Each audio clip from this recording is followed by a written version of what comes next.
이제 김민석 후보자 얘기 안 할 수 없습니다. 저희가 그 월요일부터 이제 계속 얘기하고 있는데 김민석 국무총리 후보자가 과거 2차례 정치자금법 위반 사건에 대해서 계속해서 이제 해명을 하고 있죠. 네, 근데 지금 그 김민석 후보자의 해명이 오히려 지금 국민들에게 더 많은 분노와 의혹을 저는 증폭시키고 있다고 보는데, 예를 들면 아들 문제만 하더라도 일단은 아들이 동아리 활동하면서 이런 어떤 그 표절 관련된 이런 걸 이제 뭐 강덕구 민주당 강덕구의원이 입법하고 김민석 후보자 공동 발의자로 했고 국회에서 세미나도 하고 또 인터뷰도 하고 이런 것들 자체는 이제 인정하는 거, 그러니까 스펙 자체를 만들어 준 것은 인정을 했는데 그것을 대학 진학엔 쓰지 않았다 이런 변명을 했잖아요. 네. 그런데 상식적으로 저도 이제 코넬 이제 어떤 합격 수기 이런 것도 많이 읽어보고, 저도 미국 대학교를 아는 사람을, 미국 대학교도 아니고 우리나라도 그렇죠.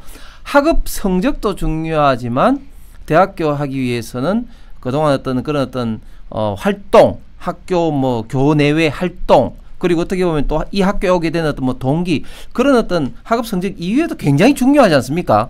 그런데 과연 이런 어떤 그 이미 만들어 놓은 이 자료를 진학할 때 내지 쓰지 않았을까? 저는 봤을 때는 그거는 정말 믿기 힘들다. 그러면 신뢰성을 하기 위해서는 그 입학 그 지원서를 제출을 하면 되는데 또 그런 거는 안 하지 않습니까? 그렇기 때문에 제가 볼 때는 그 김민석 후보가 아들 관련된 이런 어떤 그 해명이 전혀 사실이 아니다. 또 예를 들면 홍콩대 인턴 같은 경우도 그 국제고에서 해외 대학교와의 어떤 공동 연구 인턴을 허용하지 않는다고 했는데 그 학교 관련된 해명을 하지 않고 또 뭐 다른 식으로 한다든지, 가장 또 중요한 것은 저는 김민석 후보자가 이 변명 내지는 핑계를 대고 있죠. 2002년도 SK 관련돼서 2억 하는 것을 가지고, 그때는 2억이 엄마 아파트 값 정도에서 굉장히 큰 금액이었죠. 근데 그때 당시에는 나는 모르고 당에서 요구를 했다 이런 식으로 뭐 핑계를 댄다든지, 또 정치 검찰의 어떤 표적 어떤 수사로 당했다, 이거 말도 안 되는, 그러면은 대법원 판결을 정치자금법 불법 정치자금법으로 2번이나 확정 판결 받았는데 그것 다 그러면은 정치 검찰에서 대법원까지도 다 놀아난 겁니까?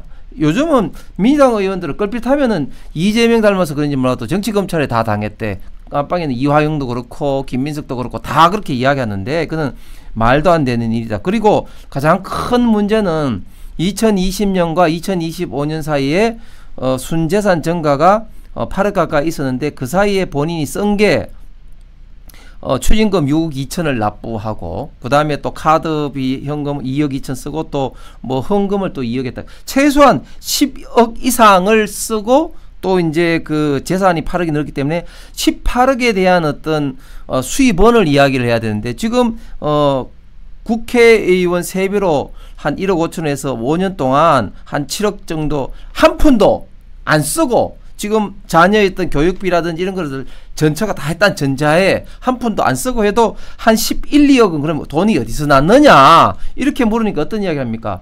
뭐 남은 돈을 다 헌금했습니다. 이게 오병이의 기적도 아니고 수입원을 물으니까 지출 이야기를 하는 거예요. 그러니까 이게 말이 안 되는 거 아닙니까? 그렇기 때문에 저는 김민석 후보자가 청문회에서도 저는 더 이상 자료를 못 낼 것 같아요. 지금 이종배 의원이 지금 청문위원장인데 인터뷰한 걸 보니까 70몇 가지 자료 요구를 했는데 실질적으로 자료를 준 건 2건에 불과하답니다. 그래요? 70몇 건에 2건이면은 이건 뭐 거의 없다는 충분히 얘기죠. 안 하겠다는 거죠. 네. 그래서 뭐 이재명 정권의 민낯이 드러나는 거죠. 왜냐하면은요, 좌파들은요 떠들긴 잘 떠들고 자기는 막 지순지결하고 굉장히 똑똑한 척하고 자기들은 대단히 청렴한 척하는데 조국, 송영길이 등등 쭉 내려오는 계보들이 있잖아요.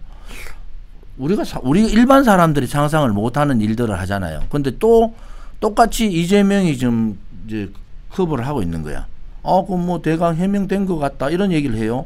그럼 뭐냐 그러면 청문회 열고 이틀 동안 버티면 된다 이래 보는 거예요. 그런데 그게 대통령이 범죄자라는 부분들 때문에 얼마나 국민들이 화가 나 있어요. 지지하지 않은 50%는. 네, 네. 그런데 국무총리까지 그런 사람을 넣는다? 그건 너무 국민을 무시하는 거잖아. 국민을 너무 무시하잖아요. 그러면은 최소한도로 내가 이번 대통령 선거할 때 방탄국회, 방탄 이재명, 이재명 만들기 위한 모든 입법 수단을 다 강구해서 했다. 그러면은 국무총리는 그래도 누가 보더라도 우리말로 번듯한 사람을 네. 놓는 게 인지상정이고 국민에 대한 예의잖아요. 아니 어떻게 불법 정치자금으로 걸려가지고 이미 형을 받은 사람을, 그것도 일반 사범도 아니에요. 정치자금법으로 걸린 사람을 그렇죠, 그렇죠. 자기의 국무총리로 놓는다? 그러면 국민들이 뭐요?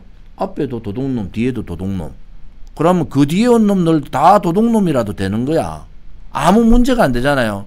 거기에서 국민들이 분노하는 거야. 야, 너는 그래도 어쨌든 표를 받아가지고 화나지만은 어쩔 수 없어. 야, 이거 미치겠는데 어떡하지? 이렇게 생각하다가도 아니 국무총리를 또 그래 놨어?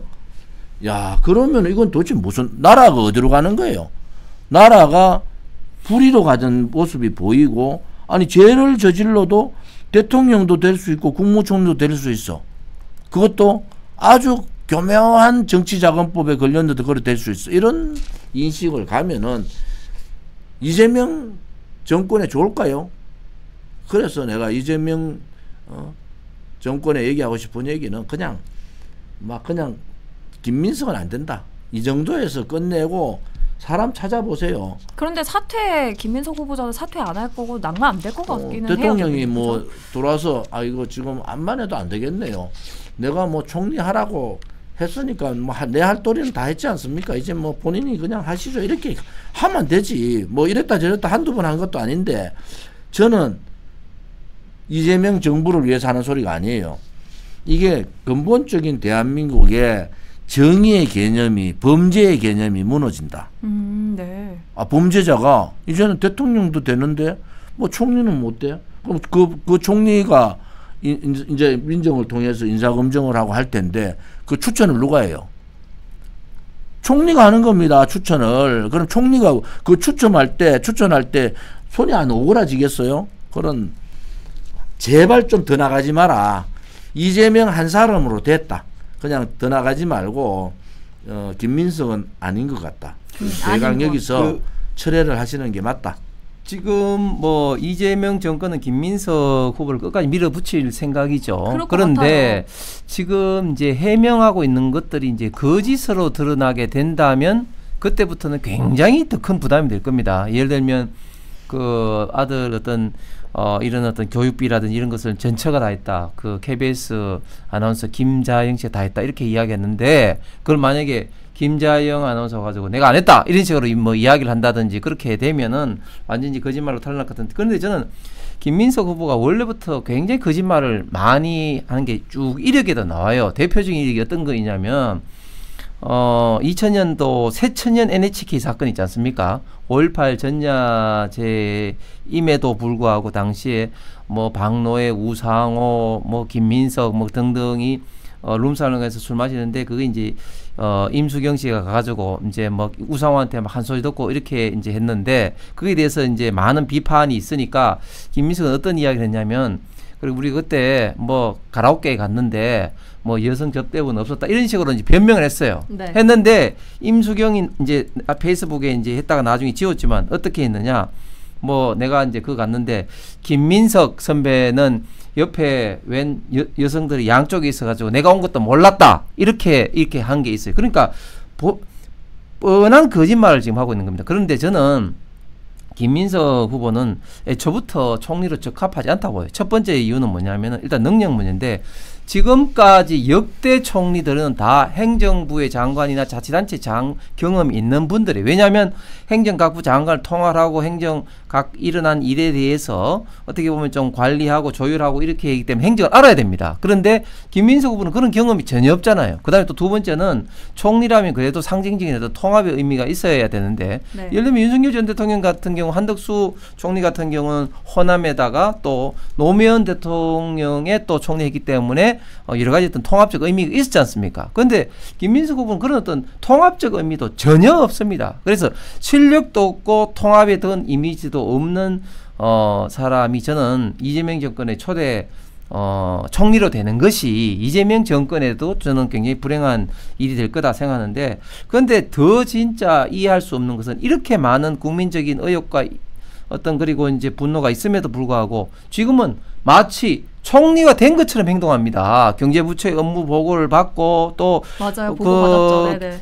또 이시바 또 일본 총리의 안보 보호자가 나서 이제 회담을 하고 오늘인가요? 또 외신 기자 또 간담회를 합니다. 이런 게 역대 그 청문회를 앞둔 총리 내정자가 이렇게 행동을 한 적이 없습니다. 그래서 지금 현재 김민석 후보자는 지금 총리 지금 사칭을 하고 있다. 저렇게 보입니다. 그게 전형적인 물타기예요. 전형적인 지금 이제 뭐 자기가 총리 안 될 수도 있겠다 이러니까 앞질러 가지고 뭐 총리 행세 며칠 더 하죠 뭐. 근데 청문회 간단치 않습니다. 왜냐면은 지금 김민석 후보자가 얘기할 수 있는 부분이 별로 없는 것 같아요. 근데 이제 국민의힘이 얼마나 자료를 준비를 많이 해서 반박하느냐. 또 네. 이제 총리 후보자 정도 되면요 제보가 막 들어옵니다. 그 아들이 걸어왔던 길도 그런 여러 가지 일들이 제보가 막 들어오기 시작하니까 그것을 잘 정리해서 국민들한테 낱낱이 좌파들의 민낯을 보여주는 계기가 된다. 한편으로 어떤 얘기가 있는 줄 아세요? 그냥 놔둬라. 김민석 그냥 놔두지 뭐. 문재인 정권이 무너진 게 조국 때문에 무너졌잖아요.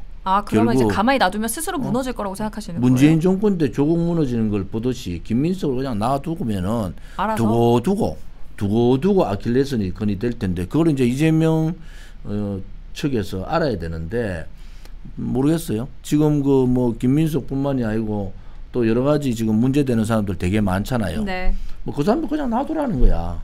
놔두면은 그게 아킬레스가 돼가지고 이재명 정권이 한 발도 못 나간다. 그런 사람도 있습니다. 왜? 조국을 봤기 때문에.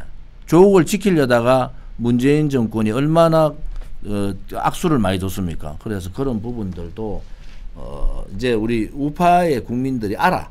그래 뭐 너가 하고 싶은 대로 실컷 해. 결국은 우리도 경험해 보니까 너가 하고 싶은 대로 실컷 놔두니까 너끼리 자멸을 하더라.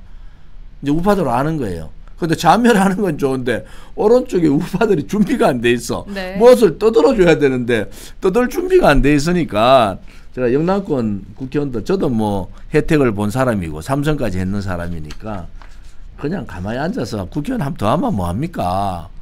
뭐 이재명 세상에서 한 번 더 하면요 그게 치욕이다.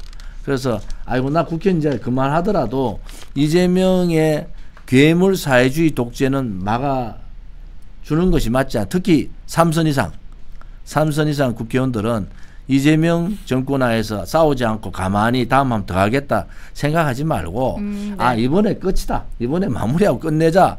이런 마음으로 좀 바뀌었으면 좋겠다. 그래서 저는 그게 이제 대구 경북부터 그런 바람이 좀 불고 영남권 전체가 이재명의 사회주의 독재를 완성시켜준 보수 치욕 국회의원의 그걸 쓰지 말고 누명을 쓰지 말고 싸우더라도 제대로 싸우고 정리를 좀 해라. 이렇게 얘기하고 싶어요. 진짜로.